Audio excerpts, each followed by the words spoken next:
There are moments in life that split time in two. Before and after, the version of you that existed on one side of a line, and the version that had to figure out how to keep going on the other. Shane had survived things most people will never experience: combat deployments, IED explosions, being shot at in places most Americans couldn't find on a map. She had come home from all of it carrying the particular quiet confidence of someone who has looked at the worst version of a situation and found a way through.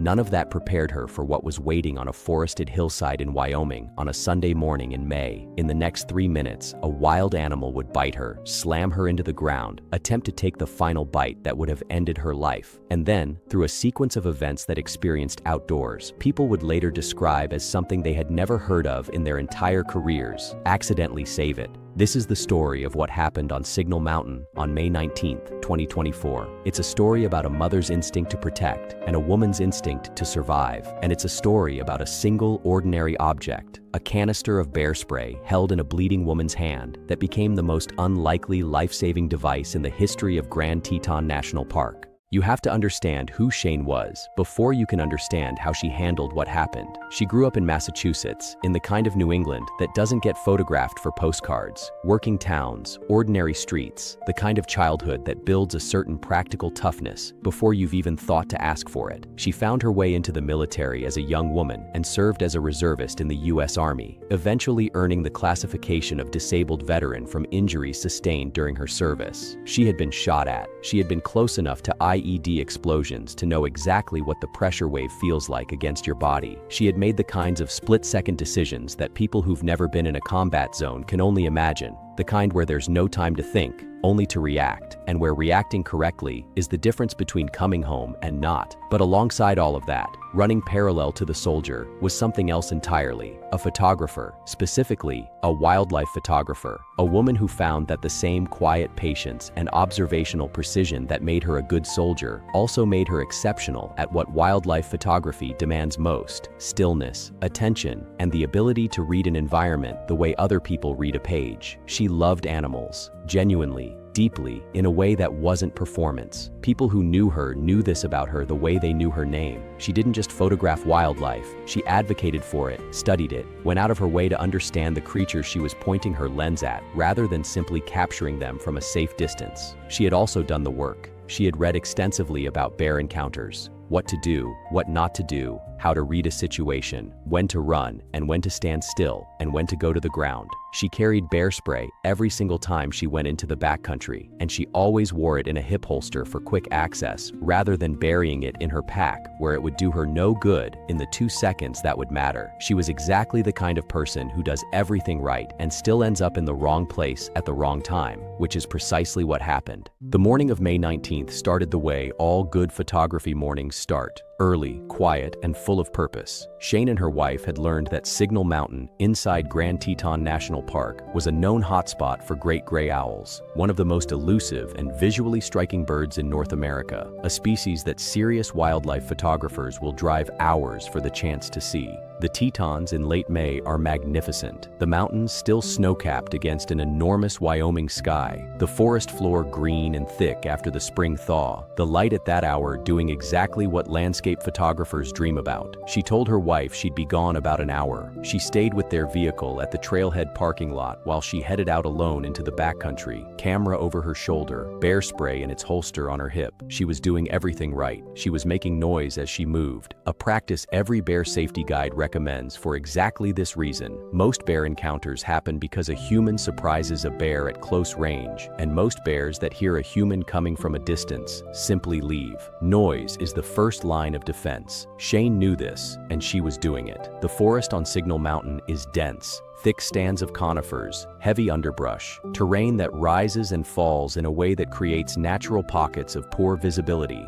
Places where you can't see more than 20 or 30 feet in any direction, where sounds are muffled by the trees, where the world narrows to whatever is directly in front of you. She was moving through one of those pockets, in a valley section where the foliage pressed close on all sides, when she saw the first bear, a small brown shape, a cub, sprinting away from her, up the hill, 50 to 70 yards out. She knew immediately. Any experienced person in the backcountry knows immediately. A running cub means only one thing. Somewhere very nearby, a mother bear has just registered a potential threat to her young, and a mother grizzly who believes her cub is in danger is, by every measure of the animal kingdom, one of the most dangerous things alive. She reached for her bear spray. She was fast. She had practiced this. She got her hand on the canister and started to draw it from the holster. She wasn't fast enough.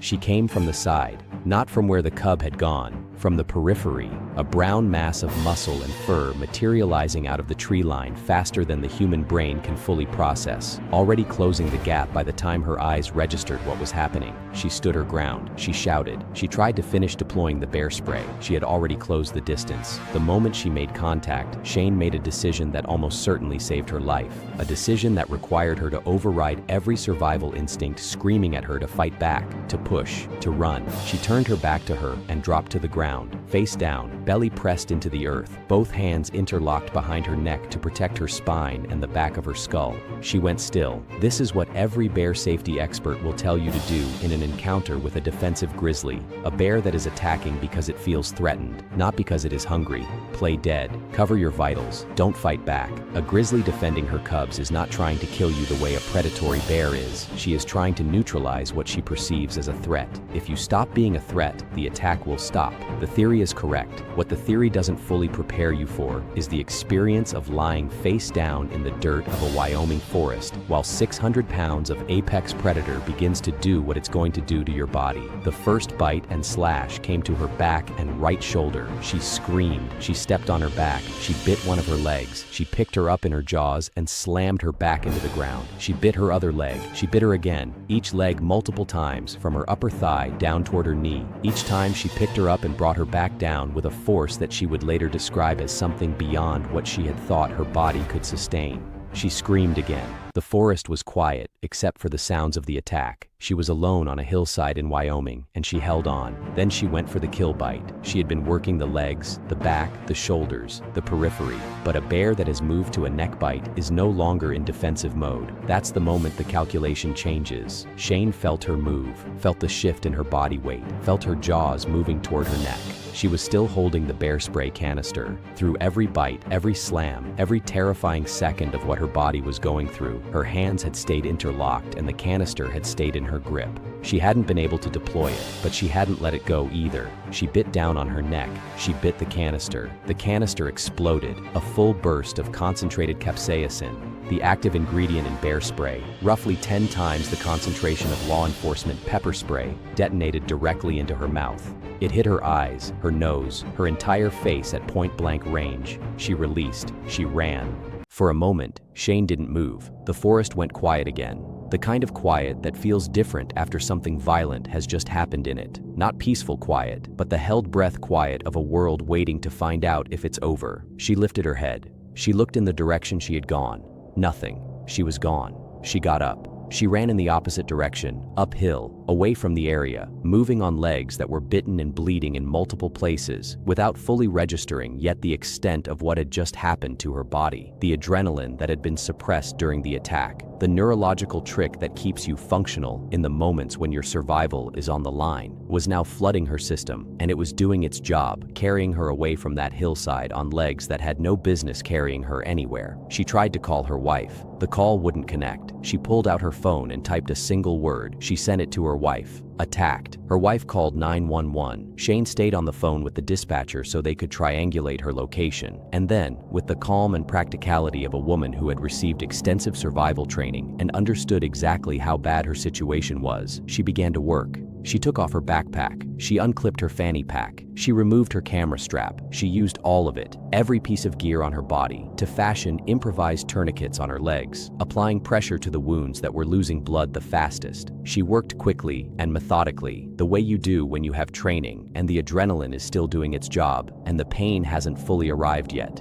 She found a tree. She sat down with her back against it. She held her knife in her hand, not to use, just to have, just in case the bear came back before help arrived. And then, in the silence of the Wyoming backcountry, with blood soaking through her improvised tourniquets and the dispatcher's voice in her ear telling her help was coming, Shane made a short video on her phone. She looked into the camera. She told the people she loved that she loved them. She thought she might not make it. Grand Teton National Park rangers and Teton County Search and Rescue moved fast. The 911 call came in, the location was triangulated, and a team was already moving towards Signal Mountain. The terrain on that part of the mountain is not easy ground to cover quickly. Dense forest, steep hillside, no trail access in the area where Shane had gone down. But the teams knew their park, and they moved with purpose. When they reached her, they found a woman who had done everything a person could possibly do to keep himself alive. The improvised tourniquets had slowed the bleeding. She was alert, communicating, still on the phone. Injuries to her back, both shoulders and both legs, multiple puncture wounds, deep lacerations, the kind of wounds that require surgery to properly address, but that, with correct immediate care, are survivable. They provided emergency medical care on scene. Then they loaded her onto a helicopter. The flight to St. John's Medical Center in Jackson, Wyoming, takes minutes by air. By the time she landed, surgeons were ready. They cleaned her wounds, closed the lacerations, stapled what needed stapling, and addressed the damage that 600 pounds of grizzly had done to a human body, that had done everything right and still paid an enormous price for being in the wrong valley on the wrong morning.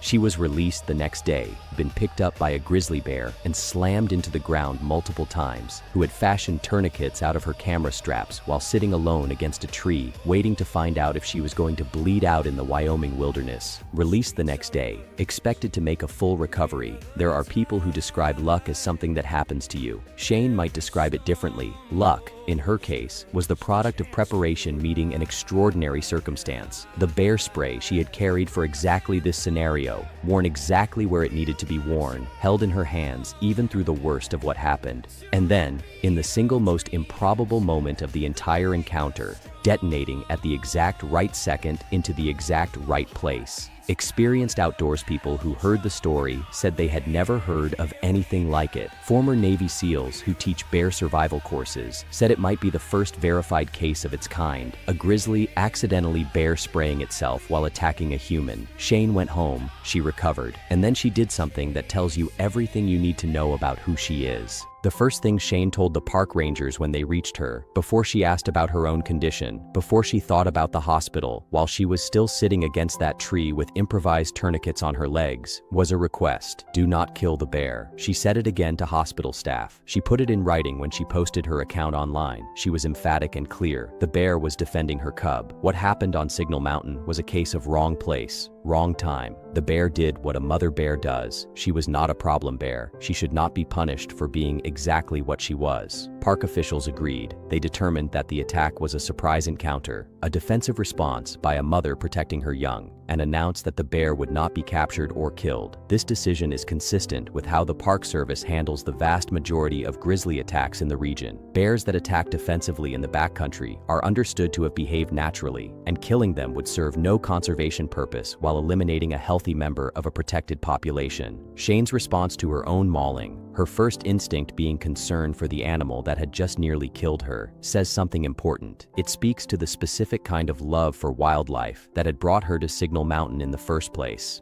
She hadn't gone to the Tetons to conquer nature or prove something. She had gone to photograph a great gray owl. She had gone as a witness, a documentarian, a person who understood that wild animals in wild places are doing exactly what wild animals in wild places are supposed to do, and that the appropriate human response to that is not domination, but respect and preparation, and the humility to understand that sometimes, no matter how well prepared you are, the wilderness will remind you who is actually in charge. She also shared something else in her account of the attack that deserves to sit with anyone who spends time in bear country. She said the number one thing that kept her alive was not strength, not combat training, not military instinct, though all of those things contributed. It was knowledge, reading and understanding what to do in a bear attack before the bear attack happened. Having the bear spray on her body, keeping it in her hands even when her hands were doing everything they could to protect the back of her skull from the jaws of a grizzly. Preparation, knowledge, and then, at the very end, when the preparation had run out and the knowledge had done everything it could, a piece of luck so specific and so improbable that it almost defies description.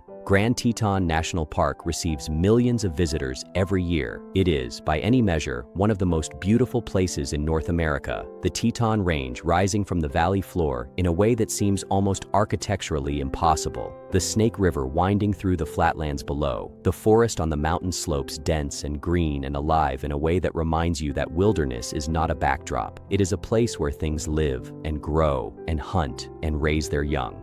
Approximately 1,000 grizzly bears live in the greater Yellowstone ecosystem, which includes Grand Teton. They are a conservation success story, a species that was nearly exterminated in the lower 48 states, reduced to a population of fewer than 200 bears by the late 1970s, and brought back through decades of protective management to a population that now numbers in the hundreds across Wyoming, Montana, and Idaho. Mother grizzlies with cubs are the most defensive animals in the park. They will not typically attack unless they feel their young are threatened, but if they do feel that way, they will act on that feeling with a speed and completeness that leaves very little time for a human to respond correctly. The bear on Signal Mountain was not unusual. She was doing exactly what every grizzly mother in every forest in North America is doing every day, monitoring a radius around her cub, assessing every movement and sound as either a threat or a non-threat, and responding to perceived threats with the only tools she has. Shane stepped into her radius, not because she was reckless, not because she was unprepared, because the forest was dense and the visibility was poor, and the cub was running before she ever saw it. And by the time she registered the situation, the window for a different outcome had already closed. This is the thing about bear country that no amount of preparation can fully change. The forest does not negotiate. You can do everything right, and the gap between a bear's reaction time and a human's can still be smaller than the time it takes to draw a canister from a holster. What preparation gives you is everything after that moment. The correct response once the encounter begins. The ability to make the right decisions under conditions that would turn most people's thinking into white noise. The equipment in your hands at the moment it matters most. Shane had all of that,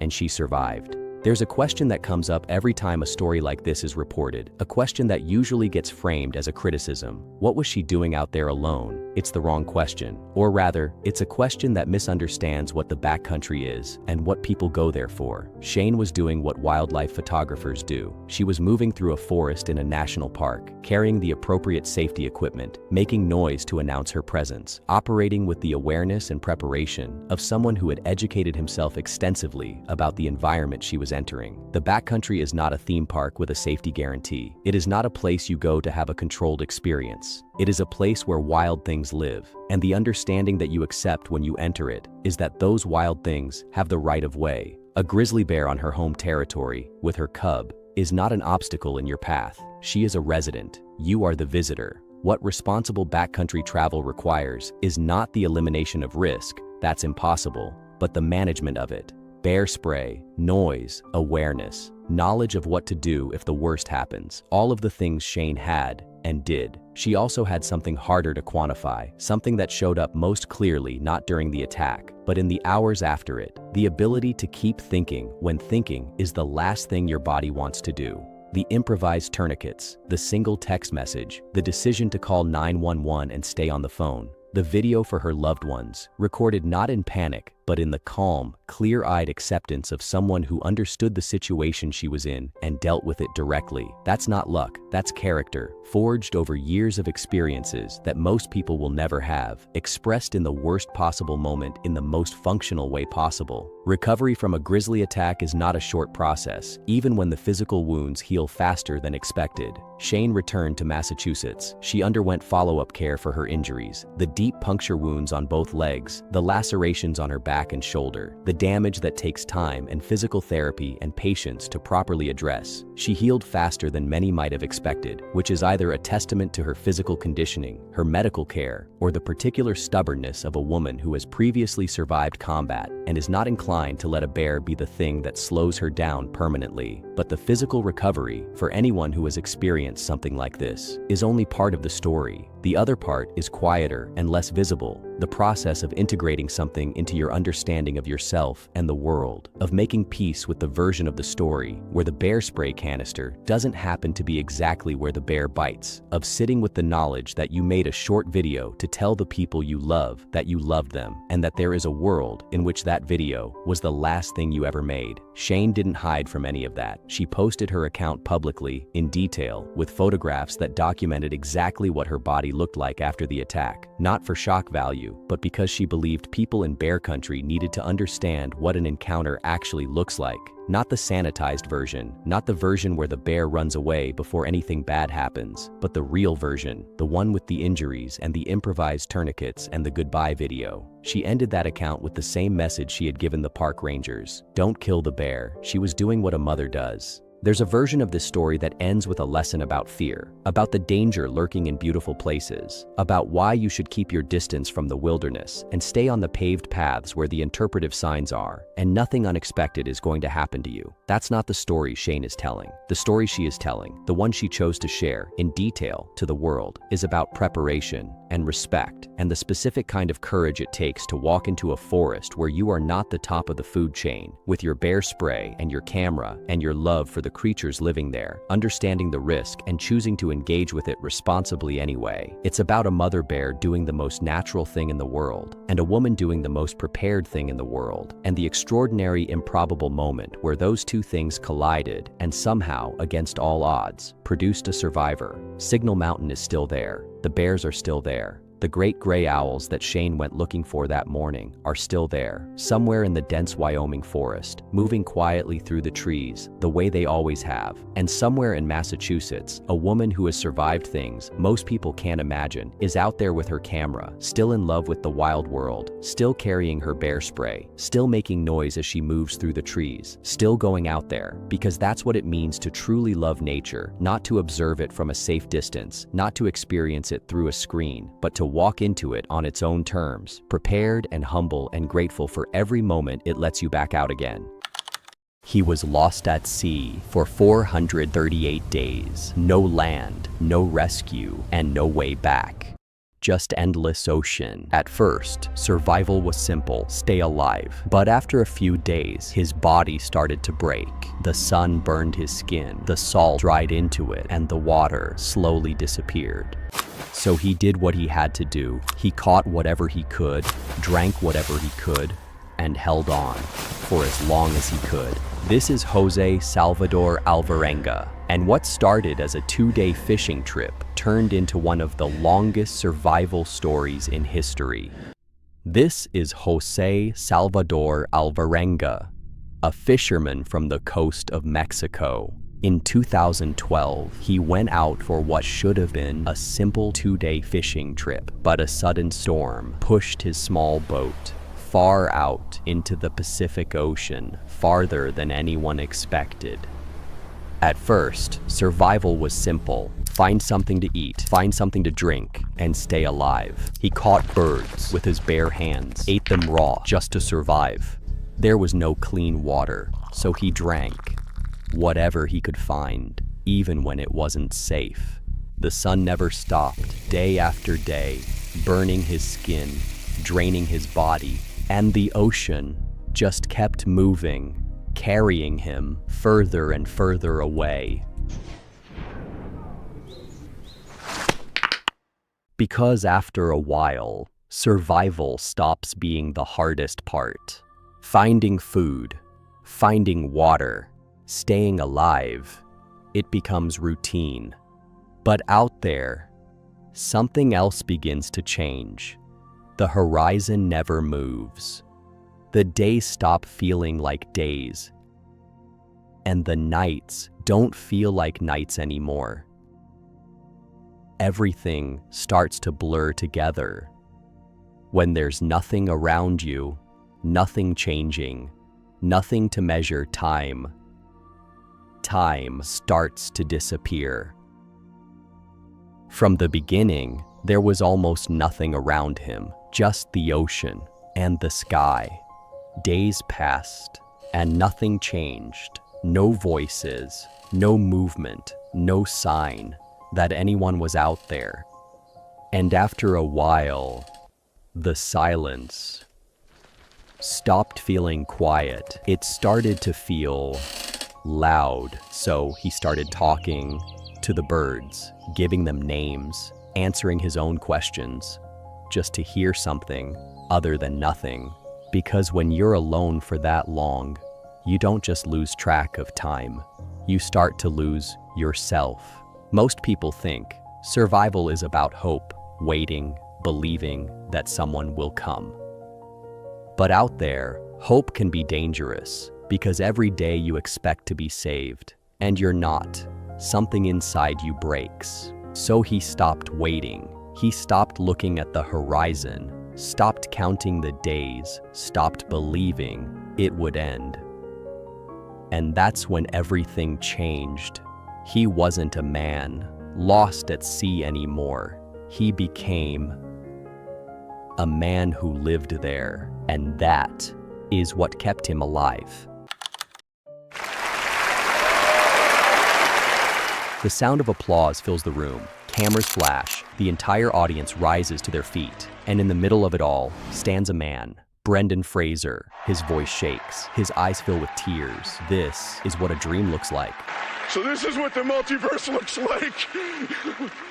Oh, my goodness. But what if I told you this moment almost never happened? Because the man standing on that stage in 2023 had already disappeared once before. A decade earlier, he was gone. No roles, no calls, no headlines, just silence. How does one of Hollywood's biggest stars vanish overnight? How do you go from global fame to complete invisibility? Because the truth is, he didn't walk away. He was pushed, punished for speaking about something Hollywood didn't want anyone to hear. This isn't just a comeback story. It's a story about power, about silence, and about a man who refused to disappear.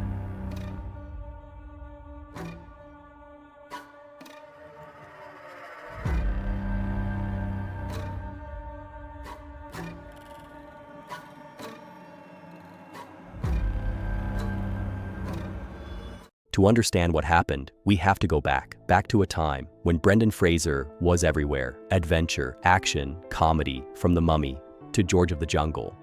He wasn't just popular, he was unstoppable. Studios trusted him, audiences loved him. He had something rare. He didn't feel like a celebrity, he felt real.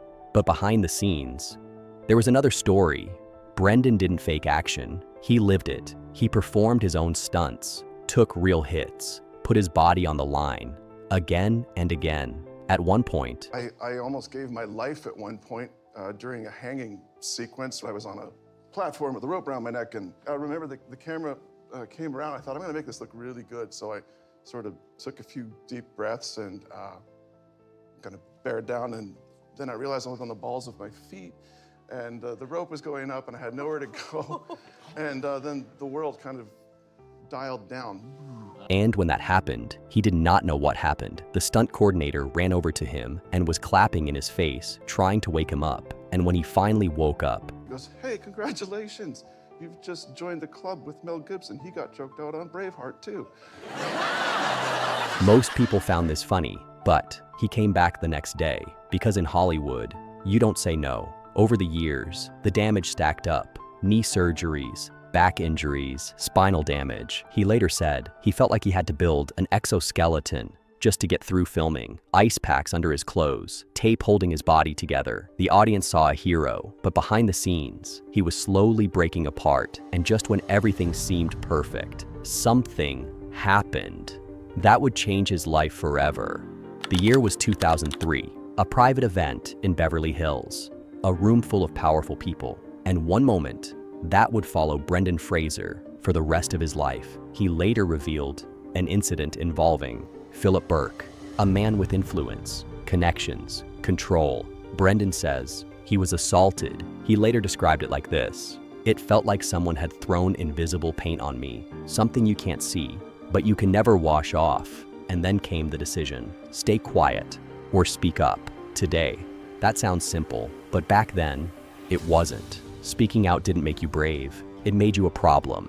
And Brendan chose to speak, not publicly, not loudly, but enough for the wrong people to notice. And then, everything changed. The calls slowed down, then stopped. The roles disappeared. The invitations vanished. No explanation, no warning, just silence. This is what being blacklisted looks like. Not a headline, not a statement, just a slow, quiet erasing. And the hardest part, watching the world move on, like nothing ever happened. He wasn't fired, he wasn't canceled, he was forgotten. And for years, he carried that alone. When your career disappears, life doesn't stop. For Brendan Fraser, everything collapsed at once. A painful divorce, the loss of his mother, and a career that was slipping away. But in the middle of all that, there was something that still mattered. His children, especially his son, Griffin. He once called him a gift, someone who changed the way he saw everything. Success was no longer about fame. It became about something simpler, showing up every day, even when he was in pain, even when he felt lost, because being a father doesn't wait. Meanwhile, the pressure kept building. Massive financial obligations, medical bills, and a body that was falling apart. Years of injuries, finally catching up. And then, the loneliness. A different kind of silence, the kind you feel when you're sitting alone in a house that used to feel full. No cameras, no applause, just thoughts. And one question, who am I now if I'm not that man anymore? For many people, this is where the story ends. But not for him, because even in the darkest moment, he kept showing up, and that changed everything. Years passed, and eventually, the silence became normal, until one day, the phone rang. Director Darren Aronofsky, the film The Whale. This wasn't just another role, it was something deeper. Aronofsky didn't want a star, he wanted truth, and he saw it in Brendan. But saying yes was terrifying. What if he failed? What if the world had moved on? Still, he took the chance. And then came the transformation, 6 hours a day, in makeup, a heavy prosthetic suit, a completely new body, and inside it, a man pouring his real life into the role. Heavy, vulnerable, raw. This wasn't acting, pain, truth. And slowly, people started noticing. Clips went viral, fans returned. The internet gave it a name, the Renaissance. Then came Venice. The film ends, silence. Then, applause. It grows louder. People stand. 6 minutes. A standing ovation. He tries to leave, but they won't let him. As if the world is saying, we see you now. And for the first time in years, he breaks. Not from pain, but from being seen. And just like that, we're back where we started. The Oscars. At the Academy Awards, he wins. But the real victory didn't happen on that stage. It happened in the silence, in the years no one saw, when he kept going, even when everything told him to stop, showing up. That's where the real victory lives. And now, he's back, working with directors like Martin Scorsese, a future that once felt impossible. But this isn't just his story, it's ours, because everyone falls, but not everyone gets back up. So the question is, do you stay down or do you rise again? Tell me your story, because someone out there needs to hear it. And maybe that's how we rise together.